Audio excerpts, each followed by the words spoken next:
Corona के कारण लंबे अरसे तक ठप रहा पर्यटन कारोबार पटरी पर लौटा ही था, लेकिन अब एक बार फिर से पर्यटन कारोबार पर खतरे के बादल मंडराने लगे हैं। देश एवं प्रदेश में तेजी से बढ़ते कोरोना के मामलों के कारण पर्यटकों ने बुकिंग कैंसिल करना शुरू कर दी है। प्रदेश में होटल की 60% कम बुकिंग हो गई है। गुजरात और महाराष्ट्र से मार्च और अप्रैल के महीने में पर्यटक हिमाचल का रुख कर सकते हैं, लेकिन महाराष्ट्र और गुजरात में कोरोना ने कोहराम मचा दिया है, जिससे हिमाचल प्रदेश के पर्यटन कारोबार को भारी नुकसान उठाना पड़ रहा है। प्रदेश hotel and tourism stakeholder association के अध्यक्ष महेंद्र सेठ ने बताया कि पर्यटन कारोबार को बड़ा नुकसान कोरोना के कारण पिछले 1 साल से हो रहा है, जिसकी भरपाई होती दिख नहीं रही है। कर्मचारियों की सैलरी देने के लिए पैसे नहीं है, सरकार मदद नहीं कर रही है। पंजाब में अभी कोरोना लगातार पांव पसा रहा है। ऐसे में पर्यटन कारोबार पर बड़ा खतरा मंडरा रहा है। सरकार तुरंत पर्यटन कारोबार को बचाने के लिए कदम उठाए।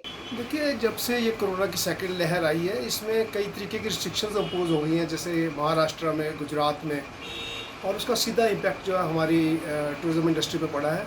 जो बुकिंग्स हुई थी वो कैंसिल हो गई, और मार्च अप्रैल के महीने में जो शुरुआत होती है वो होती है बॉम्बे और महाराष्ट्र से और गुजरात से। तो वहाँ पर ये प्रॉब्लम राइज होने से डेफिनेटली हमें जो है बहुत ज़्यादा नुकसान हो रहा है, और हमारी जो ऑक्यूपेंसी है बहुत ड्रॉप कर गई है। कितनी % ऑक्यूपेंसी ड्रॉप कर गई है? कम से कम 60 से 70% ऑक्यूपेंसी ड्रॉप कर गई। और जहाँ तक वीकेंड का सवाल था, वीकेंड के अंदर जो है पंजाब के अंदर जो केसेस बढ़ रहे हैं और जो वहाँ रिस्ट्रिक्शन इम्पोज हो गई है, उसके कारण वीकेंड टूरिज्म भी बहुत कम हो गया है। तो इस तरह से ये जो सेकेंड लहर है, इसने हमारी जो इंडस्ट्री को है बड़ी बुरी तरह से जो दोबारा से प्रभावित कर दिया। और मैं समझता हूँ कि अगर ये इसी तरह से बढ़ता रहा तो ये दोबारा कहीं हमारा दूसरा वर्ष भी जो है हमारा टूरिज्म प्रभावित हो जाएगा, और जिससे कि हमें बहुत नुकसान होगा आपने।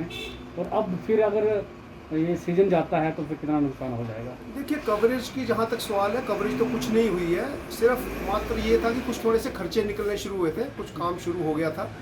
अगर हम खर्चों की बात करें तो आज के समय में भी खर्चे निकालने होटल वालों को बहुत मुश्किल हो रहे हैं। और सरकार की तरफ से भी जो एक घोषणा की गई थी, एक नोटिफिकेशन की गई थी कि आपको कम रेट के ऊपर जो है एक वर्किंग कैपिटल मिलेगा, वो भी हमें नहीं मिला। और इसके कारण जो है आने वाले समय में हमें बहुत मुश्किलें हो गई हैं, और हमारे को ये लगता नहीं है कि अगर हम ज़्यादा समय सस्टेन कर पाएंगे। और इसका जो सबसे बड़ा प्रभाव पड़ सकता है वो पड़ सकता है कि जो एम्प्लॉयज़ हैं उनकी छंटनी करने पे हमें विचार करना पड़ सकता है। देखिए, जहाँ तक सवाल है, थोड़े समय के लिए इन्होंने डिमांड चार्जेस कम किए थे, या थोड़े गार्बेज में इन्होंने अपना पानी के उसमें जो है डोमेस्टिक टैरिफ लगाया है फॉर 6 मंथ्स। अगर हम बाकी बात करें या गार्बेज की बात करें तो उन्होंने 6 महीने का हमें, जो होटल बंद रहे 6 महीने, उसके भी गार्बेज के बिल्स हमें दे दिए हैं, जिससे कि हमारी जो आर्थिक स्थिति है, जो हमारे कोई बिल दिए गए उससे हमारी आर्थिक स्थिति और बिगड़ गई है। क्योंकि एक तो बिजनेस नहीं है, ऊपर से इस तरह से जो बिल दे दिए गए हैं और कोई हमें आर्थिक मदद नहीं दी गई।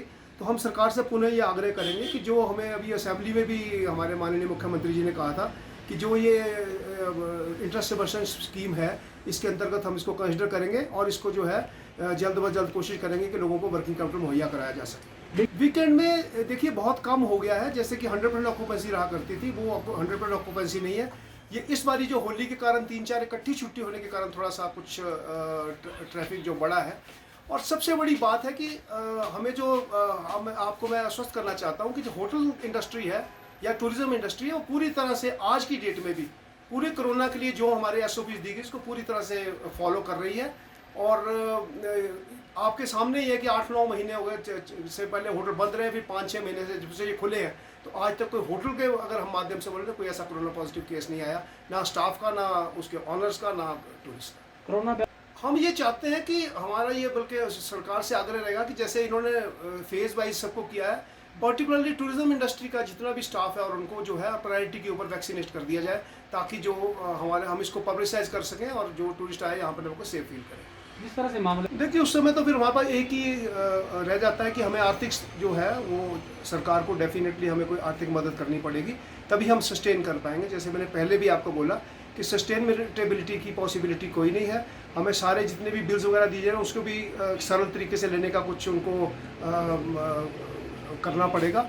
और जहाँ तक सवाल है, हमें वर्किंग कैपिटल अगर मुहैया नहीं कराएंगे तो हो सकता है कि हमें जो स्टाफ की छंटनी करे। आप कह रहे हैं अप्रैल मई जून की बेसिकली कैंसिल हुई है, क्योंकि अप्रैल में के महीने में मैंने आपको बताया गुजरात से टूरिस्ट आता है, महाराष्ट्र से टूरिस्ट आता है। जो हमारा beginning of the tourism season होता है वो महाराष्ट्र और अप्रैल इससे शुरू होता है, गुजरात से।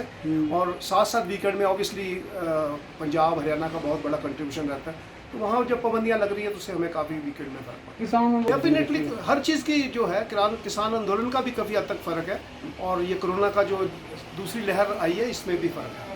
प्यार टीवी के लिए शिमला से पुष्पेंद्र की रिपोर्ट।